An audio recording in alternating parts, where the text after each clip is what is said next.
I'm your ice cream man, baby. Stop me when I'm passing by. Hello, we're back. Like he's surprised. Hello. Okay, yes. Okay, so we're wearing the same outfits because this is part 2 of our first episode. Yeah. Oh, is that my hair in the nuts? Is that a bad thing? Did I just say that out loud?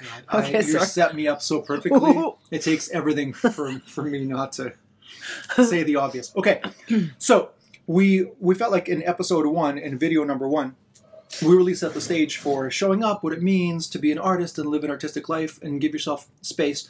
So my idea, we didn't practice this. It just came to me. I like, don't tell me I said. Just say it. Yeah. Okay. So instead of being all theory and no practice, why don't we put something into practice? Okay. Okay.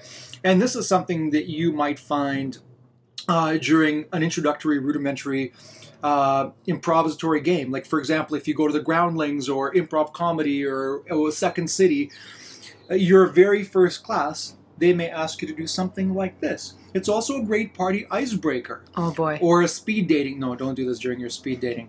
So we're going to tell a story together.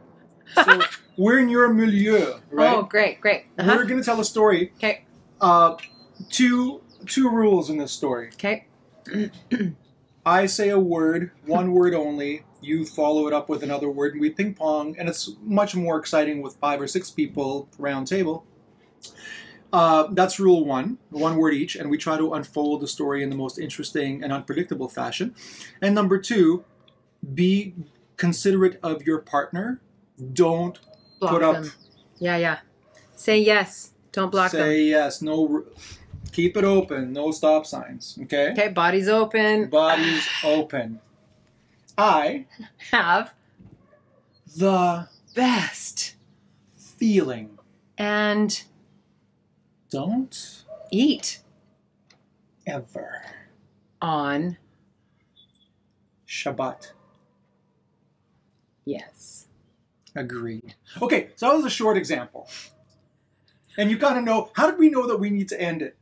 Because you can feel it. You can feel it. You were like, it's moving, and okay, we just reached the climax. It's not gonna get any better. Yeah. It's got, you know it. So let's do it again. Yes. And let's find the ending and start a second sentence. Okay. Okay. Shabbat, by the way, is the Sabbath for those of you that are non-Jewish speakers. But everybody should be able... Can we all say Shabbat as a group? Shabbat. Shalom. Okay, this time you... Okay, so hold on. What's our objective? One word. One word, 2 sentences. 2 sentences. So that because of what I think it's challenging to feel the impulse close and then take a risk to start the next sentence. Oh my God, this makes me nervous. And that's exactly why we should do it. Oh, okay. No, because I feel like I don't want to let you down. Oh, I get it. It doesn't make me nervous totally because I'm an idiot. It makes me nervous because I don't want you to realize that I'm an idiot and let you down via that realization. Okay, these are good confessions. Let me share my confession. Oh, I'm so confessional. So my confession is that I'm not clever. Oh, I'm so not clever enough, and I don't want anybody to know that I'm not clever. I'm smart, but I'm not clever. And not that these have to be clever, and I somehow think I'm supposed to be. Yeah, there's no standard here. It's kind of like, I think the worst thing you can do is hang on to the bat too tight. Because then you don't swing the bat properly. So if you're busy hanging on going, I need to be clever, the last thing that's going to happen is your cleverness is going to flow. It's not. No. But if you just go, I don't know, let's go instinctively, impulsively, then it's going to happen. Why don't you start this time? My crime has always led me to the worst endings. She saw how easy I sin. Okay, that's love it. Scene. That's awesome. Because I wanted to. Like, how can I plot twist? That's good. It's almost like I'm seeing a car crash unfold. All I was thinking was, how can I create a car crash unfolding in front of both of us? Okay, so here's what's cool about your process then, which totally makes sense as I know you, you're open. Here's what I noticed: you're open to whatever comes out of your mouth, but you also have this other part of you that actually has an agenda around, right? Around making it interesting or whatever, or wanting the twist, or whereas I think I have a skill in total surrender. Do you trust? You must trust yourself more, because I don't know if I can totally surrender. Because then what if I stop thinking? Like, to me, total surrender is like, whoa. And then does thought emanate from whoa? It does for me. Oh. Emergence. But then, I'm a queen of emergence. Like, yeah. I try to center everything in that space. Which is, okay, so let's play here. Let's go into art. Let's talk about art. Okay, but hold on. Should the viewers try this at home? Sure. Like, take a moment, have a glass of wine. I'm not encouraging drinking, but we also need wine sponsorships. While we're here, let's not forget, hit subscribe if you like us. Just make sure you join us so that you know when you get pings when we're doing this again. Pings. Wine sponsors. Just back to that too. We are open to wine sponsors. And I really like red wine. I'm a red wine drinker. What are you? I'm a good wine drinker. Oh, a good wine. Okay. If it's good, I'll drink it. And I'm also very good at drinking it. So it's pick your poison. Awesome. Okay, sorry. So now let's talk about art. Let's talk about art. So what we just noticed there is when I talked about surrender is kind of my thing. Like, I love emergence. I love making something out of nothing. I feel safer and more free in the nothing than I do in the something. And I am hearing, and I've noticed that you are really skilled at holding an agenda, even though you've got some surrender around it. Like, it doesn't have to go where you're not like, it has to go here, but you're like, there's intensity or like you said before, tension, but there's a thing that's holding that container. And I'm like, no, give me something loose so I can let whatever's emerging happen. So art. Yeah. We work from different places is what I'm showing you. Which is totally fine, right? And you'll notice in my world, if you pick up a bass, you're going to get a different result. If you sit at the piano, you're going to, because a bass has a different voice. A bass is like, a piano's or a or a horn. You're never going to write a horn line on a bass, right? And vice versa. Right, guitar, or whatever, riff rock. Each lane is going to take you to a different place. And your loose surrender and my somewhat covert control, there is no good or bad. There just is. But see that through. If you play that bass, see what that line is going to develop into. If you play the piano, see if you can create an interpolation of the idea you're currently playing. If you're playing a guitar, see if it'll sound. See if your Cool in the Gang riff is going to sound differently if you press the distortion pedal. Will it sound more like Black Sabbath? And is there a new, unique hybrid in that? But there is no wrong. You just need to show up and give it a shot. Here's where I think we're going. Yes. So I think one of the things that we're playing with is that get to know where your art comes from, like where your voice comes from, where the impulse comes from, and what the environment is that's super conducive to you enjoying the process, right? There's that. But then the other thing I think we're kind of stumbling into is that ultimately everything starts with a choice. Oh, yeah. And because without a choice, you're just jello. Everything you do in your creativity, actually in life, but in your creativity, everything is a choice. Everything. What are you going to keep? What's going to fall through your spaghetti strainer? What's worth keeping? And then once you keep it, how do you unfold that even further? Everything is a choice. Wait, you just said you're going to surrender. I'm going to control. I have an agenda. How do you keep making choices amidst your surrender? Because I know how I make choices amidst my control, but if you surrender, how do you keep making choices? I think... She's an alien. Gosh, I can't do it. I think That's a great question. So that's why I think I talk about story like the dance, or I say sometimes you tell the story, sometimes the story tells you. And it's the dance of like if you dance with a partner, it's that same, or sex is the same thing. Like you're choosing and you're responding and you're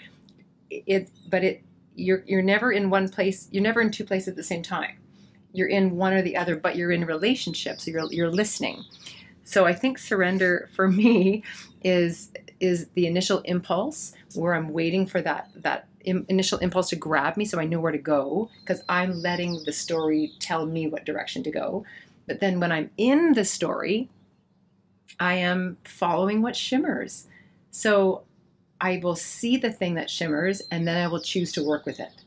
So which makes sense when what I do in the world is as a listener. I guess that's what surrender is for me. My choice is to listen and then follow the impulse that presents. Yeah. Okay, so let me translate that into music. When I hear a Grateful Dead song, there's a lot of noodling for me. I'm like, oh, can you guys just give me something that I can sing back? And then I'll hear ba-na, ba-na, down, whole lot of love, ba-na, ba-na. Please, we don't have the budget to license this song. So I'm just going to Led Zeppelin, take it easy on us. But you hear a riff, down, versus it's like listening to a bebop solo. Oh my God, can I just have summertime or black coffee or whatever it is, right? Can I have something that I can grab onto? Because those are the shimmering moments that I can work with. And those sound like decisions to me, like choices that we make, as opposed to like just random. Yes. I have a word that I want to say, but I don't want to say it in case the youngins are watching. I just don't want that. I just don't want splatters. I don't want jizzing. I'm with you. I'm sorry. I just want an idea. Like I want to hang on to the rope and build on what's next and have it be catchy so that I have a path as opposed to just this. Yes. Random sucks. Chaos. Random is chaos. But even chaos can be interesting, but not random. It's because you're not making choices. Yeah. There are no choices in a I mean, you're choosing to be random, but that's just choosing to not commit to a choice. Okay, so let's pull this through, because the whole purpose of these conversations are this remembering, inviting people to remember that they are art, but then also in that, art as the life force or art as fulfillment. Like, how does this, what we're talking about, how does this like land in somebody's life?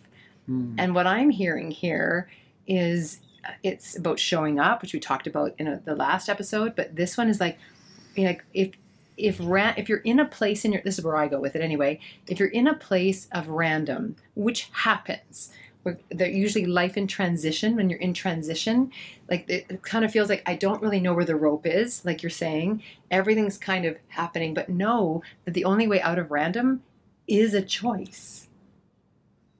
And there's art in that. That's right. It can be inspired from inside. And the way I get there is through listening, noticing, watching for the shimmer, and then going, there's my rope. I'm so glad you brought us back. I think we're reaching the end of this episode because this is so paramount. And one thing that I heard my shimmer in what you just said, yeah, I totally agree with everything you're saying. My shimmer in that is listening. Listen. Listening is the muse. Listening is really the muscle that you need to flex the most.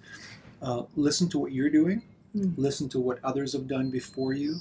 Listen to how you can make it yours.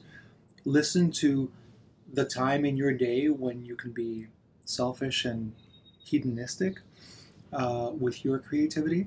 Listen to when you haven't hit the gym enough or haven't workshopped enough. And make time. Like, listening is everything. Listen to yourself. Listen to what you're creating. Listen to the work of others. In listening, we can start modeling on what others have done. And modeling is the first step in your creativity to personalizing and making something your own. Yeah, there's so much to say. Maybe we'll save it for other episodes. But should we wrap this up? Do you have any final words? At least for now. No, the only thing I would add in here that I think is really lovely, this being our second episode and all, is I just feel like we landed in the beginning of what's important to us around how art connects to life. And I just want to name that because I think that's really beautiful. We welcome your thoughts. We welcome your feedback. We don't want to talk at you, but you're not here to talk back. But please know that our objective is to build a community and to build dialogue. And so please be interactive. Let us know what you want us to talk about. What are your questions around life as an artist, or the things that are really, holding you back, that we might be able to offer some space, some light? Oh, we'll have thoughts. We'll have thoughts. So please, we're here and we'll address anything, but we'll also keep guiding this conversation forward on terms that we think make sense for the collective. I really appreciate you. Yeah, you too. I should have brushed my teeth before this episode. You should have. I'm your ice cream, my baby. Stop me when I'm passing by.